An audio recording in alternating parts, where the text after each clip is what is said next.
Welcome back. We are here on a Friday, Q-Tip Fridays. I'm in my beautiful 2017 Lamborghini SV. My baby, you know what I'm saying? This is one of the babies that don't get put up for sale. I don't even think about it. Nah, all right? So this topic today is a very controversial topic, of course. Topic that, obviously everybody's gonna have their own opinion on. Obviously everybody's gonna have, their own views on it and that kind of stuff.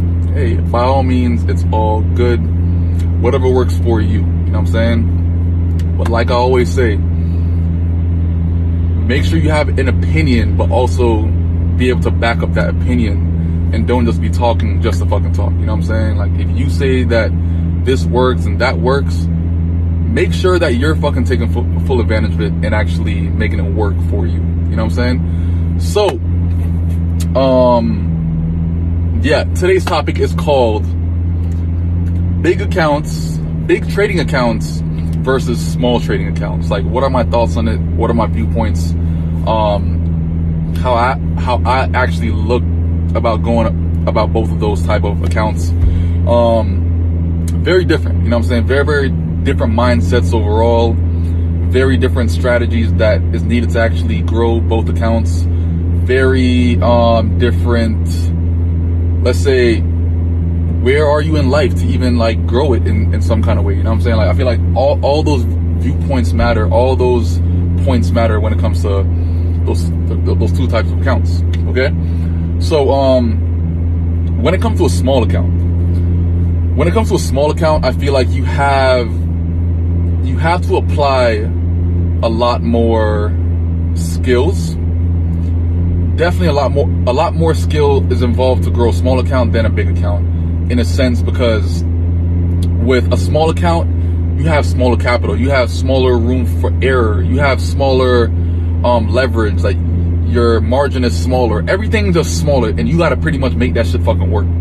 And that's why if a smaller account was easier to build, then a lot of people would be millionaires and a lot of people would be making just a great amount of money every single year, you know what I'm saying? Because it's easy to grow a small account, you know what I'm saying?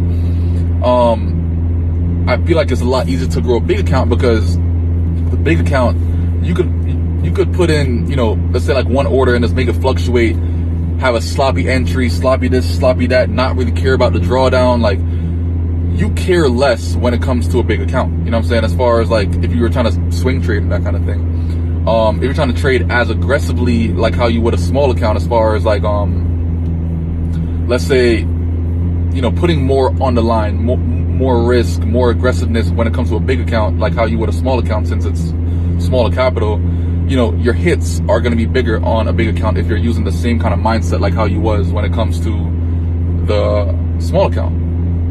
You know what I'm saying? So the big account, when I'm talking about when it comes to big accounts, I'm talking about, it could be, let's say,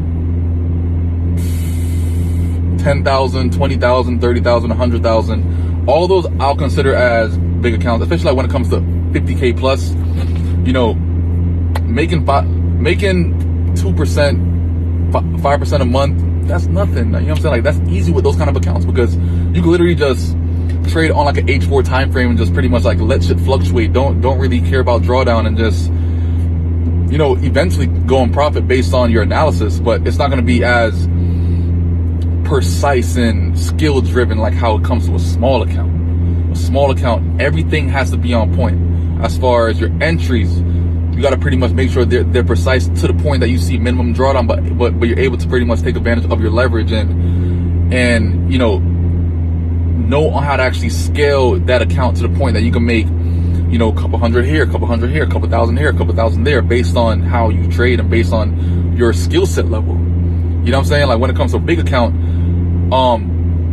the skill set level doesn't have to be so precise, so on point, so just fine-tuned when it comes to a big account. Like, you could get to a point that, you're analyzing less because, you have all this room to breathe when it comes to a fluctuating position. You know what I'm saying? Like, all those things matter when it comes to growing a big account, because You don't really need much. As far as like, it's just, you kind of slack more when it comes to a big account, I feel like. You literally slack more when it comes to a big account. With a small account, you have to be on it. Like, you have to be just on point as far as how I see it. You know what I'm saying? Because I've done, let's say like I've done big accounts. Like I internal transferred like some profits. Like I had a bunch of profits in my broker this one time. I put it, I invested, I started my account with 600K.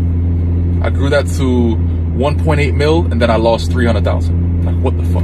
Because I got to a point that I started analyzing less. I started doing, you know, I started getting sloppy with my analysis.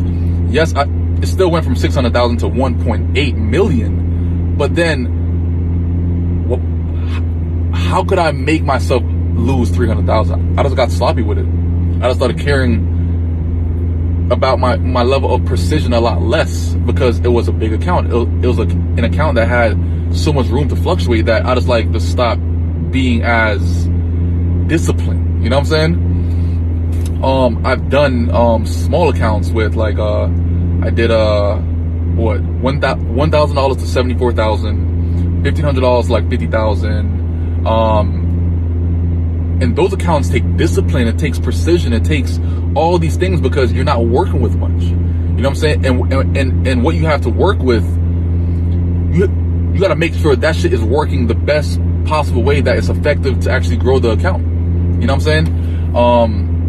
So like it's just a bit more skill involved when it comes to growing a $1,000 account, a $500 account, like all those things. And the craziest part that people forget is you could have $100 account and that shit can grow to $1 million. It's physically or technologically possible or technically possible to make that happen. Once you build your account to, let's say, $100 to $1,000, okay?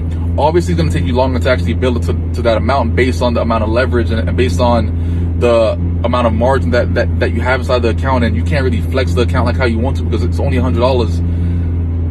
Obviously, it's going to take you some time to get to $1,000, you know, unless you're going balls deep and just saying, fuck it, one order, one risk. Like, it's all these things are possible. Is it smart? Not really, but at the same time, it is possible. So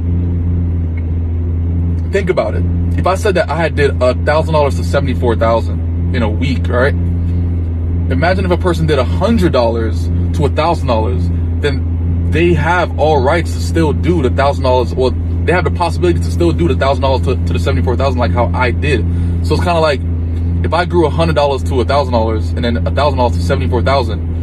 Technically, I've only invested $100. But it took a lot of skill to get to the point that I'm growing that account, as far as I'm upping my lot size as I'm gradually growing the account. Like, all these things have to happen. All these things have to happen in a small account. With a big account, like, I'm telling you, like, you just, like, you're not as on your shit because you're in, like, a maintaining stage when it comes to a big account. You know what I'm saying? Like, with a big account, like, you'll settle for, let's say, 10% a month, or, you know what I'm saying, like that kind of shit. But when it comes to